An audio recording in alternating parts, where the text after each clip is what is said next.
que va a estar a cargo del doctor Martín Sansone, que es licenciado en bromatología de la Universidad Nacional de Cuyo.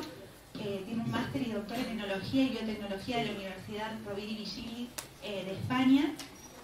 Desde el año 2002 es investigador en química y tecnología enológica del Instituto Nacional de Tecnología Agropecuaria de la Estación Experimental de Mendoza, y desde el 2015 es miembro del equipo de gestión de ciencia y técnica, director de proyecto de investigación de la Universidad Juan Agustín Maza en Mendoza. Es autor de más de 35 publicaciones en revistas científicas indexadas, artículos en revistas de divulgación y numerosas comunicaciones en eventos científicos y tecnológicos nacionales e internacionales. Es docente de grado y posgrado en universidades públicas y privadas de Mendoza y director de tesis de posgrado.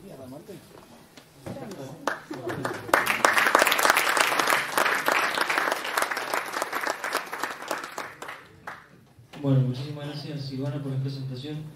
Y bueno, principalmente agradecerle a Luján y a todos los organizadores de este evento. La verdad que muy interesante generar estos ámbitos de difusión, de debate, de intercambio, y que sea el primero de muchos, ¿sí? Bueno, lo que me toca presentar a mí ahora va a estar en vinculación con las presentaciones anteriores, vinculadas al cambio climático, a la temperatura, a los ciclos de madurez en estas zonas tan cálidas que tenemos en Argentina. Bueno, como ya es ampliamente conocido, saben que las emisiones de dióxido de carbono a la atmósfera son el principal factor relacionado al cambio climático, y esto conlleva claramente aumentos de temperatura media anual en todas las zonas del mundo. Sin lugar a duda, el impacto en la viticultura ya es apreciable y considerable. Bueno, es un hecho comprobable, que esto ya claramente lo mencionó también Jorge Prieto anteriormente, que el grado alcohólico de los vinos en los últimos años se ve incrementado en forma diferencial en casi toda la zona vitícola del mundo. Y esto se debe en parte al cambio climático, pero también se debe en parte a ciertas tendencias en los hábitos o en los consumos actuales, buscando vinos hacia una completa madurez fenólica, una compleja madurez aromática de los vinos, que en muchos casos tiene que ver con una madurez avanzada y por consiguiente grados de azúcar elevado en las bayas, altos pHs y bajo nivel de acidez. Estos vinos claramente son vinos de gran estructura, de gran complejidad aromática, de gran coloración, es decir, vinos para crianza, grandes vinos, pero sin lugar a dudas que también el exceso de alcohol trae ciertos problemas. Y ese exceso de alcohol puede estar vinculado con... Perdón, ¿qué pasó acá? Ahí está. Puede estar vinculado con problemas sensoriales, es decir, sabemos que un exceso de alcohol dificulta la percepción de ciertos atributos como la astringencia, como la acidez, como el amargor, suele potenciar esas sensaciones en boca y suelen ser agresivas, enmascara aromas, enmascara sabores. Sabemos que desde el punto de vista comercial también suele tener ciertos efectos negativos sobre la salud humana. En algunos casos, ciertos consumidores que buscan consumos de bebidas de bajo alcohol, obviamente el mencionar el alcohol en las etiquetas puede ser negativo. Sabemos también que en muchos países el exceso de alcohol genera también ciertos impuestos elevados y que eso no es un problema menor.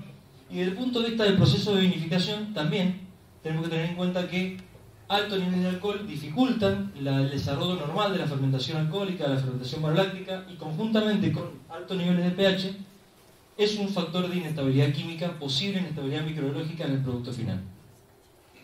Por consiguiente, considerando entonces altas temperaturas durante la maduración de las bayas, dadas por los climas cálidos que tenemos en casi toda la zona vitícola de Argentina, y el cambio climático, un factor que suma a ese factor de edad preponderante en Argentina, tendríamos que claramente vamos a tener vinos desbalanceados desde el punto de vista químico, vinos con altos niveles de azúcar, vinos posiblemente inmaduros desde el punto de vista de la composición fenólica, aromática.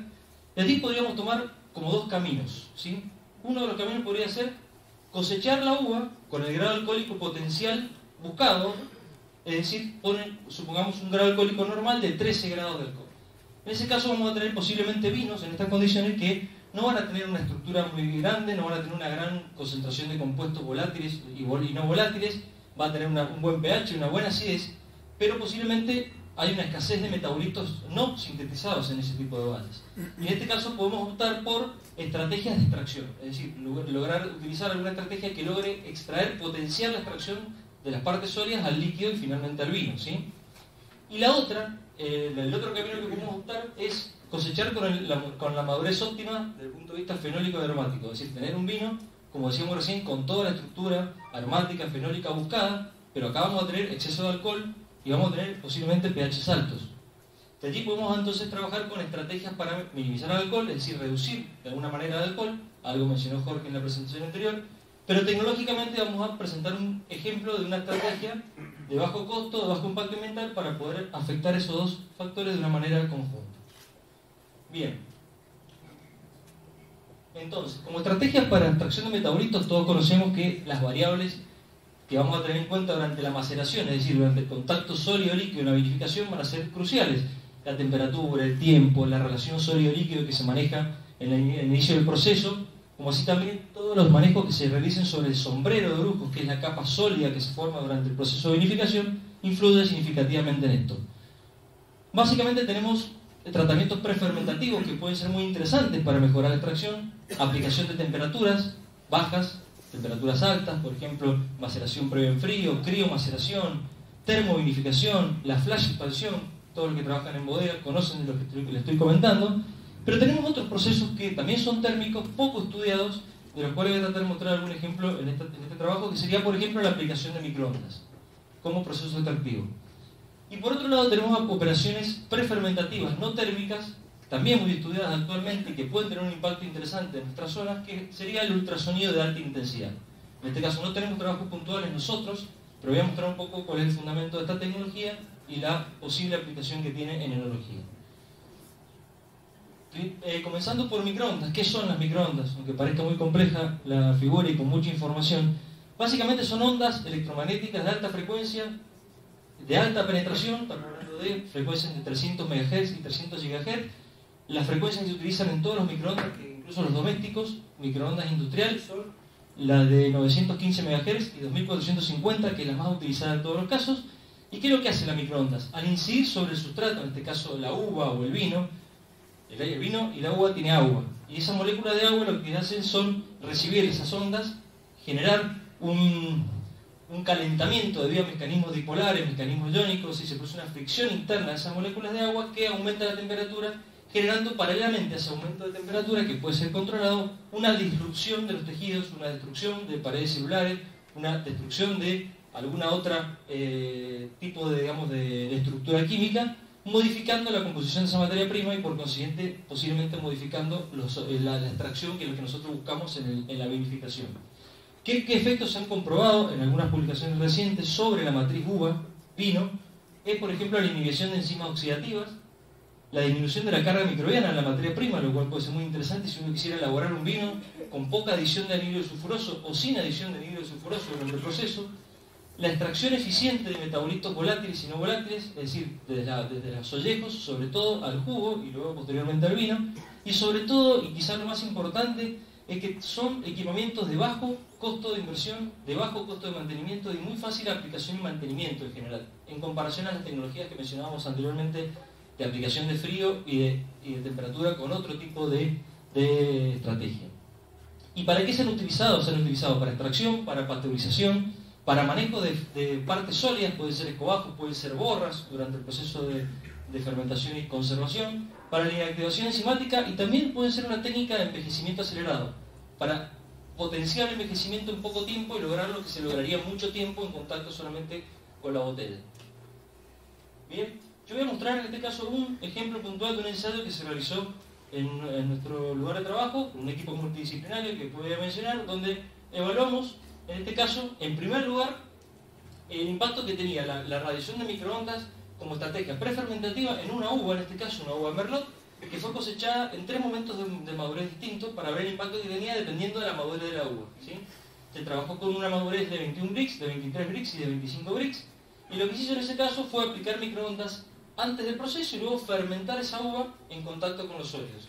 ¿Qué se pudo ver en todos los casos? Estas gráficas, si no se llegan a ver al fondo, cada una de esas barras indica el incremento de cada uno de estos parámetros que se evaluaron, parámetros fenólicos vinculados al color, vinculados a la astringencia, a la tanicidad, a la estructura del vino. Es el incremento versus el control del tratamiento de microondas. Cada uno de esos colores indica el primer momento de cosecha, el segundo momento de cosecha y el tercer momento de cosecha. En todos los casos se puede ver que hubo un incremento de todas estas variables fenólicas cuando se aplicó microondas respecto a la no aplicación de microondas. Y eso también se pudo ver en el perfil puntual de compuestos antociánicos, que son compuestos relacionados al color, a la estabilidad de ese color en el tiempo, donde claramente se vieron afectados o favorecidos en este caso con la extracción por microondas. Y sobre todo en aquellos compuestos que tienen que ver con la estabilidad del color en el tiempo, y sobre todo cuando la uva estaba, en este caso, no tan madura. Es decir, en la uva, en el menor estado de madurez que utilizamos nosotros, que fue 21 Brix, se vio mejor impactada esa uva al aplicar microondas que una uva muy madura.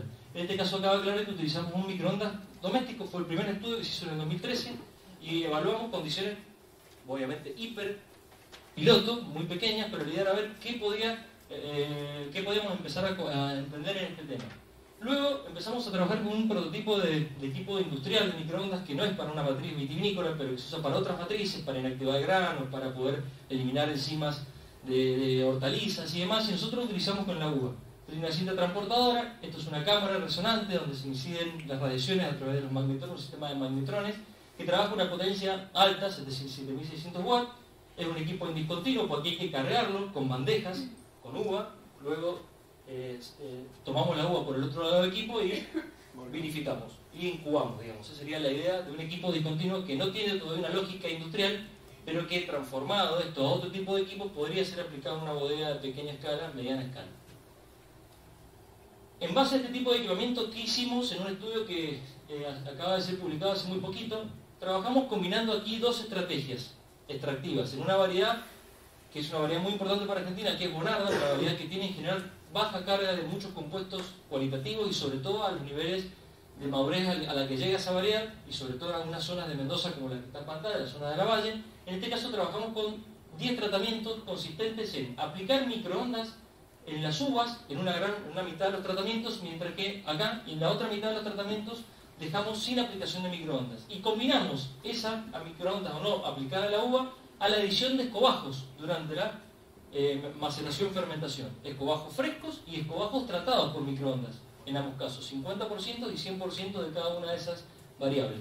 Con el objetivo de también utilizarlos como fuentes de adición de compuestos químicos, y en ese caso las microondas no lo íbamos a usar como un objetivo extractivo, sino como un objetivo de secado de ese escobajo fresco para eliminar caracteres herbáceos, caracteres negativos que tenemos cuando ese escobajo lo utilizamos en el proceso de vinificación, en el caso de cosechar la uva, moler e incorporar el escobajo fresco al proceso. Bueno, vinificamos todos los ensayos, todos los tratamientos en las mismas condiciones y analizamos los vinos desde el punto de vista químico y sensorial. ¿Qué pudimos ver? En primer lugar, el impacto que tenía en la parte microbiológica. Decíamos que podía inhibir microorganismos. Bueno, observamos que los hongos y las levaduras se vieron afectados por las microondas en la materia prima, es decir, logramos eliminar parte de la carga microbiana nativa que traía la uva y por consiguiente lograr un proceso quizás más controlado desde el punto de vista microbiológico. También tuvo un efecto significativo en algunas bacterias, sobre todo bacterias acéticas, no tanto en las bacterias lácticas, que se pudo ver también a nivel de pared celular de la uva. Esto era otro efecto que queríamos comprobar. Fíjense, esta es una foto, en este caso una microscopía óptica, de una pared celular de un ollejo de una uva sana, una uva no tratada por microondas. Y esta es una uva tratada por microondas, que se puede ver que todo este contenido que está en las vacuolas de las células, en forma ordenada, cuando aplicamos microondas, se produce una ruptura de esa pared celular y el contenido migra hacia el exterior. Y en ese caso tenemos todo este cúmulo de compuestos que son fácilmente extraíbles en el proceso de vinificación. Y también se pudo ver un efecto significativo sobre algunas enzimas propias de la uva, inactivando esas enzimas, algo de lo que habíamos planteado como hipótesis. ¿Qué pasó a nivel químico en los vinos? Pudimos ver que en general aumentó el contenido de antocianos cuando aplicamos microondas, se vio aumentado el contenido de pigmentos de polisacáridos, compuestos muy importantes en la estabilidad del color, en la estabilidad del vino en boca a nivel sensorial. No se vieron afectados así los taninos, con los polisacáridos sí con la adición de escobajos, porque es una fuente muy importante de taninos, lo cual fue utilizado con ese objetivo, particularmente en este ensayo. Y lo que sí es un aspecto quizás negativo y quizás a tener en cuenta a la hora de combinar con otras estrategias es el aumento de pH, porque obviamente al extraer más compuestos químicos de la piel también extraemos potasio, y el potasio es un factor de aumento de pH en los vinos.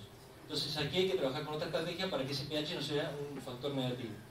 Cuando colocamos diferentes variables fenólicas en un análisis de componentes principales, vimos diferencias significativas. Los vinos tratados con microondas en la uva y aplicación de escobajos presentaron mayor concentración de compuestos fenólicos, como veíamos viendo anteriormente, casi todos los parámetros fenólicos, a diferencia de las uvas testigo. Esto mismo se pudo confirmar en algunos compuestos específicos, sobre todo compuestos antociánicos, sobre todo de estas familias vinculadas a la estabilidad del color en el tiempo. También se pudo visualizar una diferencia clara en el color. Estas barras indican diferencias de color cuando comparamos dos vinos y vimos en todos los casos que la adición de escobajos y la aplicación de microondas fue la que generó mayor color en comparación al resto de los tratamientos. Y a nivel sensorial, si bien hubieron diferencias muy significativas y muy importantes por el panel entrenado que tuvimos, solo se diferenció el tratamiento de aplicación de microondas con 50% de escobajos, teniendo mayor intensidad colorante y un carácter a chocolate, que posiblemente puede ser aportado por el escobajo en ese caso. Suponemos que puede ser debido a eso. Bien, ¿en qué estamos trabajando actualmente? En un dispositivo continuo. La idea es tener toda la aplicación de microondas aquí adentro, por ahí incorporaríamos la materia prima que circularía por acá y iría al proceso de incubado. Eso lo podríamos aplicar con uva molida, lo podríamos aplicar con vino, posteriormente a la vinificación con el objetivo de un factor de conservación. Es decir, en lugar de quizás agregar sulfuroso, podemos acelerar el proceso de añejamiento, podemos inactivar microorganismos y envasar directamente el vino antes de la comercialización. Estamos en etapa de desarrollo en este momento, todavía no lo hemos utilizado, de hecho está en fabricación. Bien, otra tecnología que les mencioné anteriormente, que no la voy a presentar con resultados porque no hemos hecho nada nosotros hasta el momento, es la aplicación de radiaciones ultrasónicas. En este caso las radiaciones ultrasónicas son radiaciones de baja frecuencia y alta potencia, y alta intensidad. Lo que hacen básicamente es el fenómeno de cavitación. ¿Conocen la cavitación? Es básicamente la generación de burbujas, de pequeñas burbujas en el seno del líquido de una matriz determinada. En este caso vamos otra vez a volver a la uva o al vino.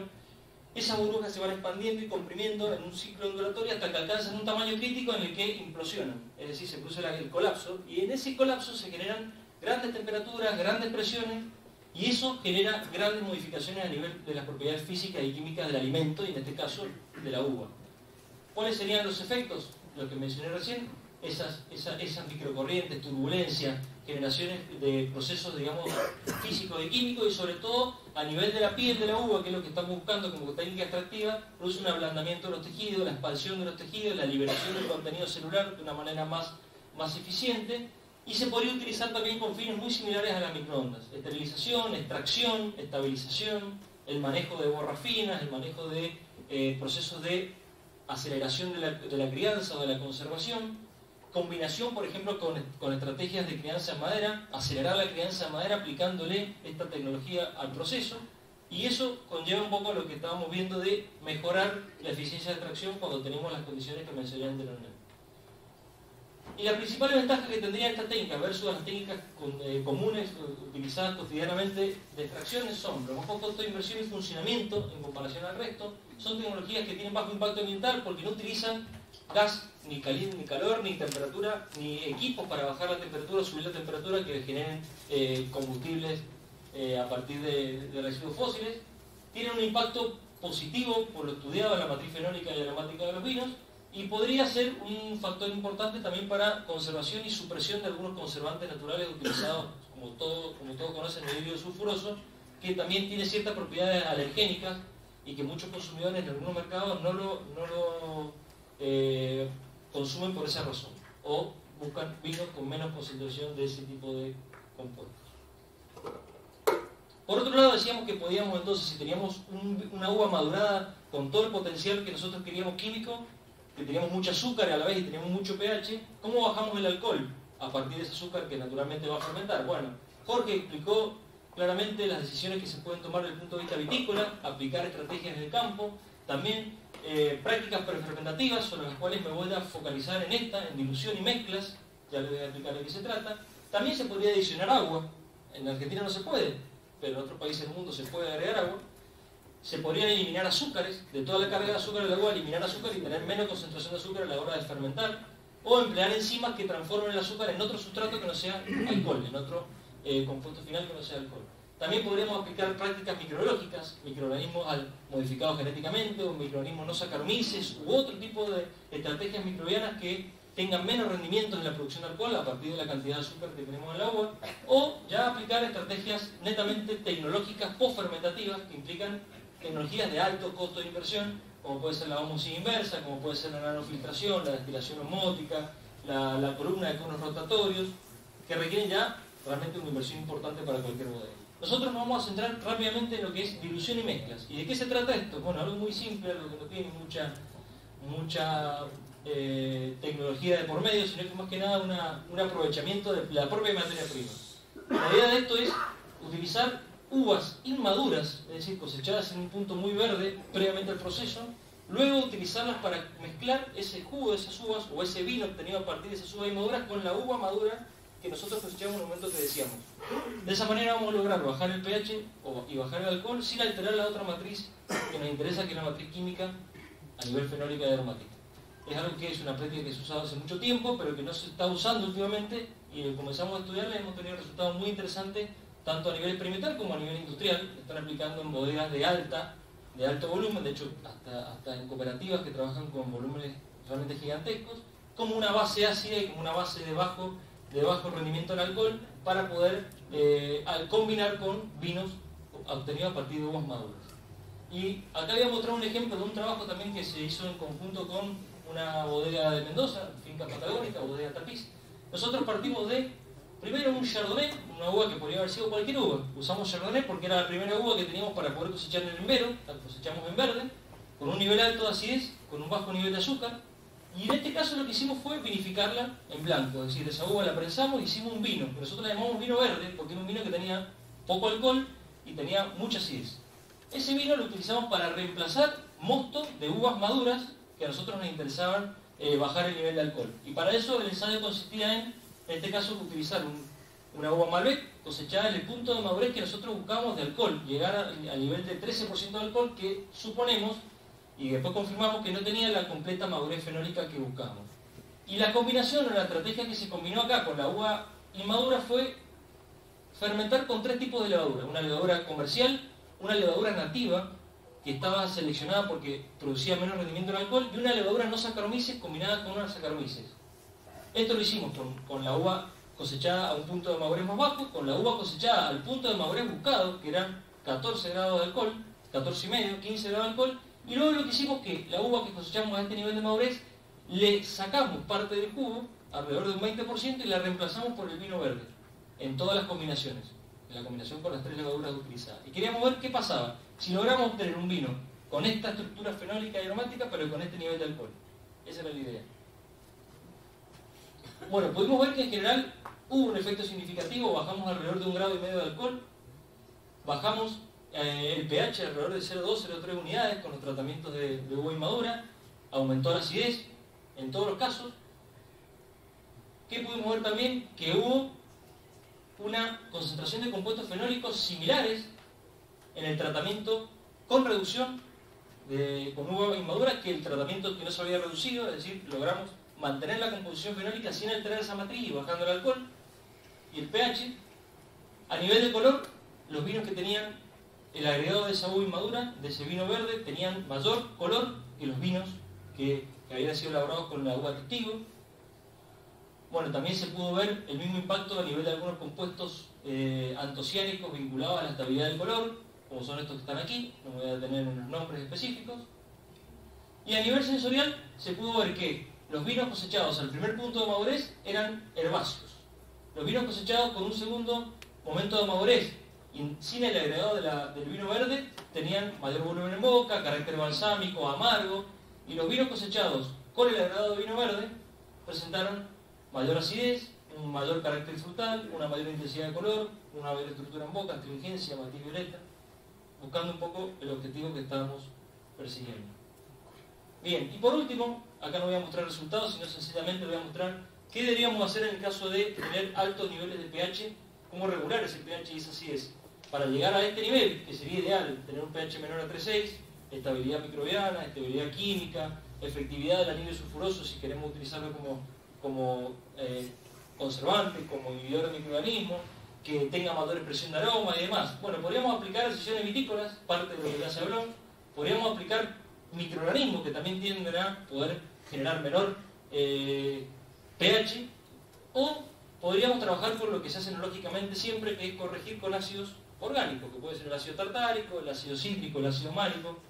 usar resinas de intercambio iónico, que se usan en casi todas las zonas también vitícolas, o podríamos agregar ácido inorgánico. Bueno, esto no se podría hacer porque está prohibido en el vino. Pero bueno, es curioso porque en todas las bebidas y en todos los alimentos se usa el ácido fosfórico. Nosotros lo probamos, le dio muy buen resultado, pero bueno, fue una prueba que no se puede utilizar a nivel industrial y no se va a poder utilizar nunca porque no es un ácido propio de la uva ni del proceso de elaboración. Bueno, finalmente como conclusión entonces podemos decir que la aplicación de microondas logró una reducción significativa de hongos y levaduras en el mosto, que la aplicación de estas microondas también mejoró, incrementó el contenido de compuestos fenólicos en los vinos, logrando mayor intensidad y estabilidad del color, estructura en boca, que los escobajos que se adicionaron en combinación con esa microondas presentaron mayor estructura incluso que aquellos vinos que tenían solo microondas, que el reemplazo y la dilución de, en este caso, vino verde en los vinos maduros logró bajar el alcohol, bajar el pH en forma eficiente sin alterar la matriz fenólica y aromática, que estos tratamientos son fáciles de aplicar, que realmente son una alternativa de bajo costo, de bajo impacto ambiental, que la pueden aplicar en cualquier escala de bodega, sin necesidad de tener altos niveles de inversión en equipos. Y en general siempre se obtuvo una buena correlación a nivel de los perfiles químicos y sensoriales. Bueno, básicamente eso. Obviamente que esto no podría ser posible sin el trabajo de toda esta gente, y de toda esta gente en general, Santiago Sali, Jorge Prieto, que son los partners del INTA, y todo el equipo colaborador de los laboratorios donde hemos trabajado. También tenemos colaboración con instituciones de Mendoza, como la Universidad Massa, y otras universidades de Argentina y de Chile y de España, que nos han colaborado en algunas determinaciones analíticas y en la comprensión de algunos de estos fenómenos. Así que bueno, eso es todo. Muchas gracias.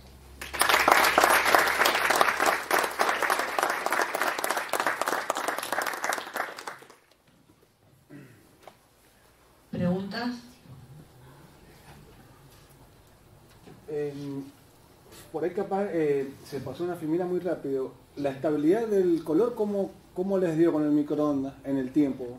¿Está medido eso? Sí, no está acá, lo que no lo puse acá. No son vinos analizados 6 meses después del embotellado y lo seguimos ese estudio, analizando esos vinos al año y al año y medio, y en general la estabilidad era mayor.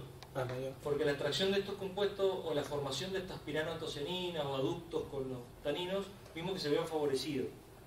Porque desde el comienzo del proceso ya tenéis disponibles estos compuestos en la matriz para que se vayan generando estas uniones químicas, y la verdad que sensorialmente también se pudo ver esa estabilidad del color, no solamente a nivel químico, sino a nivel de degustaciones con paneles y con consumidores, que hicimos algunos test. ¿Y la estabilidad microbiológica? Bueno, la estabilidad microbiológica no la medimos en el tiempo, sino que solo medimos el impacto que tenía en ese momento, que era cuando la uva la tratábamos y la analizábamos. No veíamos la estabilidad en el tiempo, porque básicamente fue el proceso, lo terminábamos el vino de corregir con sulfuroso y lo manteníamos en las condiciones de estándar de cualquier vino. No vimos el impacto en el tiempo. Sí, eso no lo vimos. ¿Y aparte de usted, hay alguna bodega que lo esté realizando? No. Microondas desconozco, la verdad es que creo que no, porque no hay equipamiento todavía desarrollado para volúmenes de bodega. Son todos equipos de pequeña escala que se usan para otros alimentos, como ese túnel que les mostré, que es impráctico para un vino, para una uva. Y la idea es diseñar equipos así, que puedan ser continuos, que permitan el traslado de la materia prima por un sistema de cañería, y es lo que estamos tratando de ver si es factible aplicarlo en la industria. La verdad que no sabemos, pero bueno, puede ser una opción. En términos de anhidrido sulfuroso, ¿cuánto menos podría llegar a ser la reducción? No, bueno, tampoco lo medimos. O sea, nosotros fue una hipótesis, es decir, si logramos bajar la carga microbiana, podríamos quizás usar menos sulfuroso. No hemos hecho la prueba de ver cuánto menos podemos usar para mantener la misma estabilidad o la misma inactivación que se logra con el sulfuroso. Eso no lo hicimos, sino que fue un supuesto. Hay trabajos publicados de esos, que si después te interesa, te puedo pasar la información. Nosotros particularmente no lo hicimos.